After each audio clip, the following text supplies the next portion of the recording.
Now, if you've worked with enough teams, you eventually notice something that becomes almost embarrassingly consistent. Nearly every chronic delivery problem, the kind that drags on for months and just leaves people exhausted, ruins stakeholder trusts, etc., begins long before the problem actually becomes visible.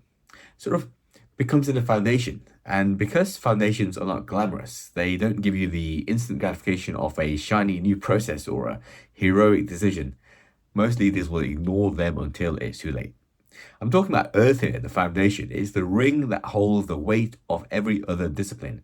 It's not very exciting, it's not very dramatic. Nobody will applaud you for reinforcing it. But if the earth is weak, everything else becomes harder in ways that are very subtle at first, but very catastrophic later on.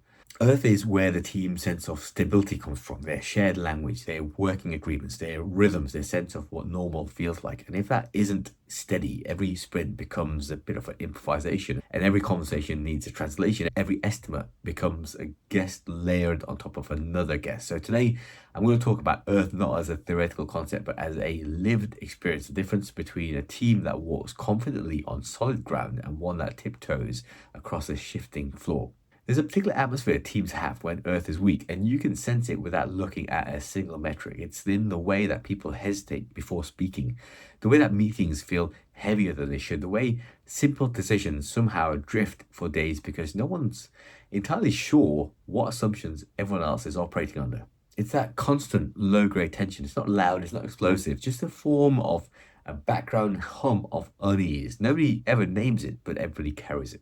I worked with a team in the past who had become experts in operating without Earth. They didn't set out to be this way. No one ever chooses to live without stability. But over time, their foundations had degraded. Done meant one thing to engineering and one thing to product, and something entirely different to stakeholders. Decisions were made, but nobody believed those decisions. Sprint planning felt like less of a collaborative conversation and more like a weekly negotiation where everyone tried to protect themselves from being overloaded, criticized, or being exposed.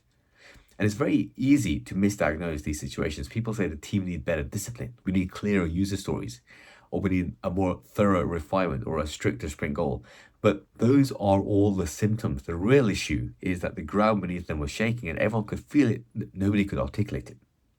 So when I'm talking about Earth, I'm not talking about a process, I'm talking about predictability, not the predictability in terms of dates or estimates, but the predictability of meaning. Earth is a clarity of shared expectations. It's that stability of agreements that teams can rely on. Earth is emotional safety, but too many leaders underestimate this. People cannot think clearly in environments that feel unstable. Creativity will collapse, initiatives will just dry up, and collaboration becomes very cautious. Even basic tasks require more cognitive effort because the underlying assumptions are unclear. Without Earth, everything becomes reactive, and over time, reactivity is very exhausting. Teams will only move quickly when they feel safe, and they'll only feel safe if their earth, if their ground is solid. Now, one of the clearest experiences I've had with this was doing a project I did with a team that had been through so many sudden shifts in directions that they'd essentially abandoned the idea of long-term clarity. Every planning session was an exercise in guessing which priorities would survive that week. People stopped asking questions because every answer was temporary. The product owner was drowned in stakeholder pressure and communicating in half phrases because there was no real time for them to think. Nobody was being malicious. Nobody was being incompetent, but they were just living in a system where the floor just kept moving. And when I joined, my first instinct, shaped by years of doing this, wasn't to introduce a new tool or technique. It was to slow the system down long enough to repair the ground. We spent time mapping assumptions that had never been made explicit. We stabilized the meaning of done, first of all, so that finishing something actually meant finishing something.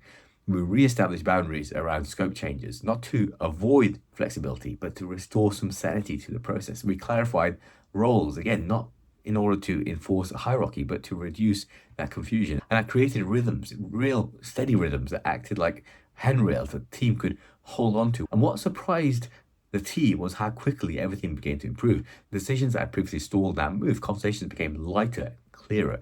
And over time, people stopped bracing themselves before speaking. Retrospectives became less about survival and more about growth. So what strengthening the earth did was it fixed the environment which made work possible. And people often assume that a strong earth means a rigid process, heavy documentation, rigid definitions. But Earth actually gives you more freedom, not less. When people understand the boundaries of the system, they spend less time defending themselves and more time focused on delivering value. When working agreements are reliable, collaboration becomes much easier. Earth removes that friction, not the agility. It also prevents one of the most common delivery sins, compensating for unclear foundations by increasing ceremony. When the Earth is weak, often organizations and leaders will try to stabilize themselves through more meetings, more checkpoints, more documentation, more approvals, all of which just provides this illusion of control without addressing the real underlying problem. You can't compensate for unstable ground by measuring it more frequently. You need to repair it. And when you repair it, that's when energy returns, that's when motivation returns, and that's where your confidence returns. Now, there's another piece of Earth that often gets overlooked because it's harder to describe: the emotional landscape of the team. I've talked about this in a few videos in terms of psychological safety. When people are not sure of what's expected of them, they become defensive. When they're unsure of what decisions mean, they become hesitant. These behaviors are not personality flaws, they're just survival mechanisms triggered by that unstable ground. Now, when Earth is strong, people speak more openly. They take healthier risks, they escalate problems earlier, they collaborate without the fear that the rug will just be pulled out from under them. Emotional clarity is an extension of operational clarity. You can't separate the two of them.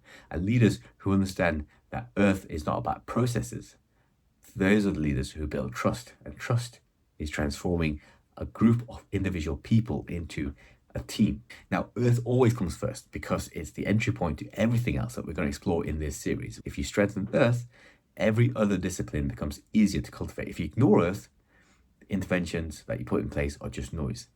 And the most important thing about Earth is that it requires maintenance. Stability is not something you do once and forget. Organizations shift, people rotate, priorities change. Earth decays when it's not being tended to. And the decay is subtle, barely perceptible at first, but really catastrophic if you ignore it. And the signs of a great delivery leader is not how well they run a ceremony, but how consistently they repair, reinforce the ground. In the next episode, we're going to move from stability to adaptability. We're going to look at water, the discipline of change, movement, flow. If the Earth is the ground beneath your feet, then water is the way you travel across it. Like, subscribe, and I'll see you in episode 3.